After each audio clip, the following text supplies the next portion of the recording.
Dangote, Port Harcourt refineries. Others won't change fuel price. NNPCL. Refineries production input cost will raise price to current level, Kyari says. NNPCL says 1.8 billion liters of petrol is available and queues won't exceed Saudi. Reps demand relief palliatives for Nigerians and also want oil swap deal suspended. The local production of premium motor spirits, otherwise known as petrol, by Dangote Refinery, Port Harcourt Refining Company, and others in Nigeria is not going to change the pump price of the commodity, the Nigerian National Petroleum Company Limited has said. The NNPCL's Group Chief Executive Officer, Mele Kyari, who disclosed this during an interview on Arise Television in Abuja on Thursday, stressed that the nation that petrol prices would reduce once the country starts domestic production was false. Kyari confirmed that the Dangote refinery, which was inaugurated on May 22, 2023 by former President Muhammadu Buhari, will start pushing out products by the end of July and early August. He also stated that the Port Harcourt refinery would be delivered by the end of the year, adding that the facility was expected to further boost local production of petroleum. But Kyari declared that despite the volume of petrol being expected from these facilities, the cost of the commodity would not reduce, regardless of the fact that the product was produced locally. There is a notion that if the product is processed locally, prices will surely reduce. Let me make it clear that it is not going to change anything. If you produce locally, the refineries will also impute the cost of production and other things, and it will be sold at the current price.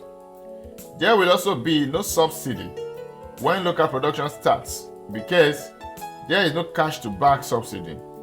This country no longer has the resources to continue with subsidy, Kyari stated. Also speaking on when the fuel queues being witnessed across the country will clear, during another interview, the NNPCL boss said the queues would not exceed Saturday. That is, will not exceed the 3rd of June 2023. I don't see it staying beyond another day or two maximum. It can actually be on Saturday. We have supplies. The key trouble with the PMS system is supply, but I have supplies, he stated. There are over 810 million liters of PMS in depots, tanks, and fuel stations across the country, so you don't have the problem of transferring those from marine to land. You already have them on the ground, he stated. He validated the PMS pricing documents for various states that trended on Wednesday on the internet, stating the document was from the NNPCL. You have seen a document in the space out there. Every company does this. It is a marketing document. It was not a price announcing document. Every company keeps this record and adjusts it appropriately on the basis of changing conditions in the market.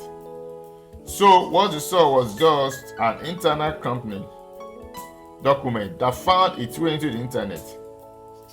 It is an NNPC document, but it was not intended to be an announcement, and it's not an announcement because it can change the next day, Kyari stated. On whether there will be enough products in country, he said, today I have 1.8 billion liters of PMS, and that means that if we don't do anything, I will have sufficient fuel for the next 30 days in my hands. Kyari explained that the company had over 800 million liters of petrol on land, stored in filling stations, tank farms, and depots, while its total stock for both marine and land stood at about 1.8 billion liters. But of course, the way we supply is not this way. So we maintain this level of supply consistently.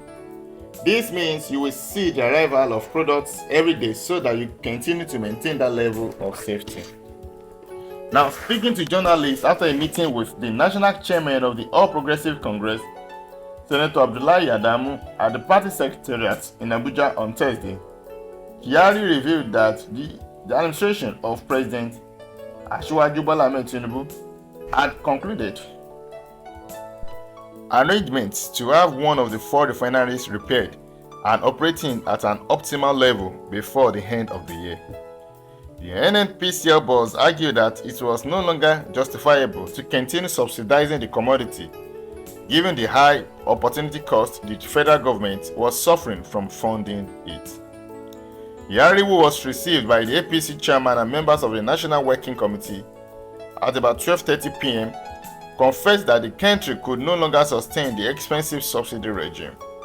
According to him, over 38% of the total fuel distributed in the country was consumed by Lagos, Abuja, Kano, and Rivers. Kyari explained that following the hike in pump price and the resultant effects on commercial fare, the president was working out some palliative measures to ease the pains of Nigerians.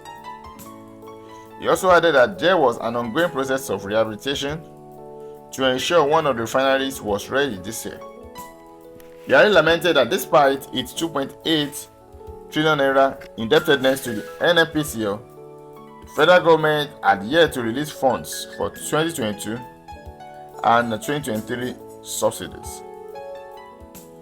He said there was a subsidy in 2022, but in 2023 not a single naira was provided for the purpose, and ultimately why we held back our fiscal obligations, we still have a debt balance of over 2.8 trillion naira that the Federation should have given back to the NNPC.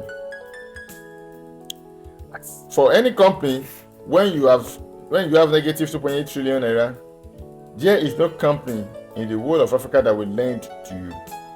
You cannot have receivables. The provision of subsidy is there, but absolutely there is no funding for it. It means it is only on paper. We can no longer bear it. If we continue, we will run into default, and the default of NNPC is the default of Nigeria. Once NNPC goes into default and liquidity, it affects every borrowing done by the country, even the subnations. Your lenders will come back to you and say your country can no longer pay. Kyari acknowledged that the price increase will trigger inflation, noting that the market forces will determine what happens subsequently. He noted before today the average subsidy level was 400 billion naira every month. There is something there's nothing anybody can do about it. There is this common argument that we masses will suffer. I agree that once you increase prices of this proportion, as it has happened, it will have an impact on inflation. There is no doubt about it. The market determines what happens next. Even inflation in many countries goes up when you have economic indices to become difficult.